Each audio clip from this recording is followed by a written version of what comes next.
Hey guys, welcome back to the channel. This is Finding Yourself with Kyle Duffy, where I discuss all things movie and TV.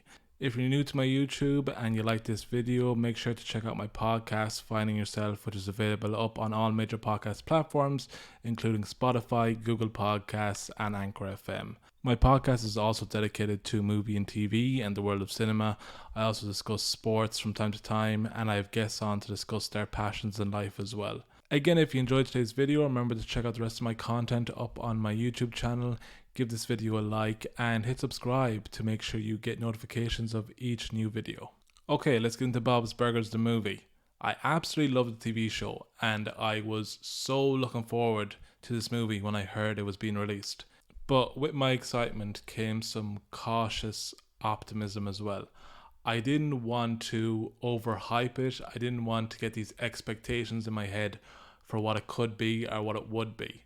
Because I think we all know how the Simpsons movie turned out. That kind of fooled us for a couple of months into thinking it was a good movie. But when you look back on it now, it doesn't hold up. It's just a glorified long episode.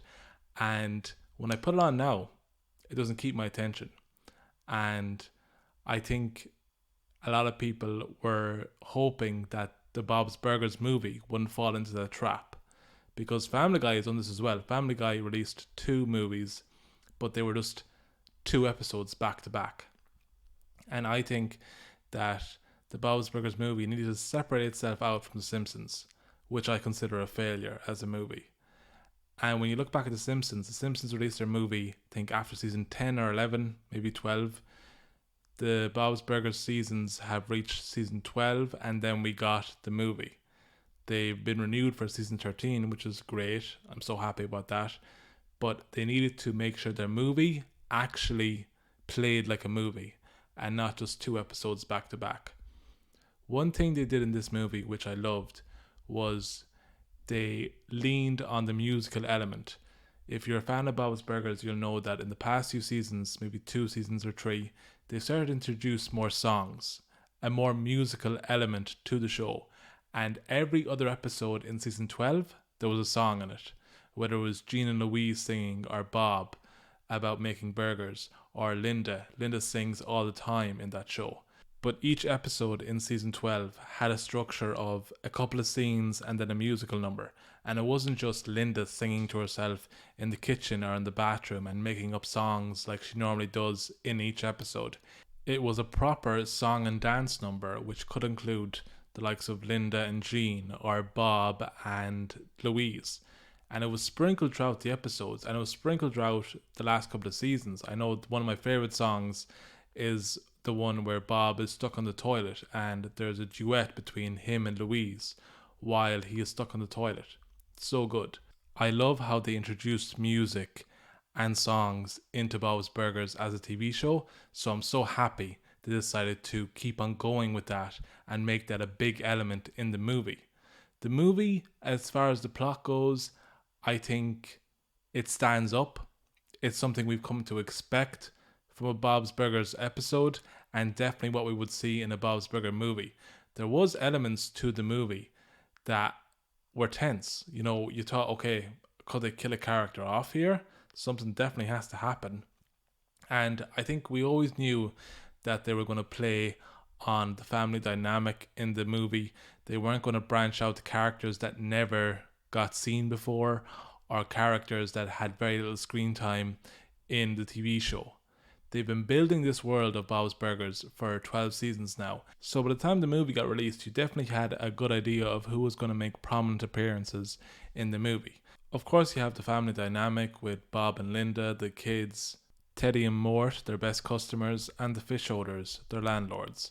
The movie does a great job of playing to its strengths. It doesn't go off base and off script too much. It gives us something that we're familiar with, that we love seeing. You know, we have the songs with Louise, Tina and Jean. We have the carnies from the fun fair. We have the fish odors, and we have Bob and Linda, Teddy and Mort. And it's something familiar that we know from the TV shows. There's dynamics that we're used to. But also, we get way more songs, and the songs are just such good quality. There was one song in particular that Louise sings in this movie that I was singing on the way home after the movie, and they just stick in your head. So really this movie played to its strengths, like I said. It doesn't introduce something too foreign to us that we're off put by it. A movie should be about, especially a movie about a TV show, a celebrated TV show like this, and a seasoned TV show like this, it should be about celebrating what makes it quirky, what makes it a success. And in my opinion, what makes Bob's Burgers great and makes it stand out from other animated shows is its characters, primarily its characters. And I think it's because their characters aren't just one thing. Louise isn't just a troublemaker who likes setting stuff on fire. She's also a vulnerable kid who doesn't want to take off her rabbit ears because she has never been seen without her hat. That's one angle that the movie takes and explores. Because for years, I think everyone wanted to know why she was wearing those bunny ears and why you never see her without her hat. There has to be something behind that. In this movie, you figure out why she has such a issue with taking them off. So that's a journey she goes through in this movie, and it shows Louise's vulnerable side. Tina is not just a boy crazy, zombie loving teenager. She's also the moral compass of the family, especially the siblings, at many times throughout the show and in this movie as well. Throughout the show, she offers advice to Louise and makes sure that she is a good role model for her younger sister. So, as viewers, we also see that she plays a caretaker role with her younger siblings. With Gene, he's not just an idiot savant that's obsessed with food. He's also a passionate musician. He's family centered as well. He loves his family, and his family are his friends, which is the case for a lot of people. There's an episode of the show where he's invited on a first sleepover and he's terrified. He doesn't know how to act, what to do. All he knows is that he's in an unfamiliar territory and he doesn't like that he's not going to sleep in his own house. And I thought that was a very vulnerable side to show of Gene as well. So really, this show, like I said, it strips away the layers of each character so well.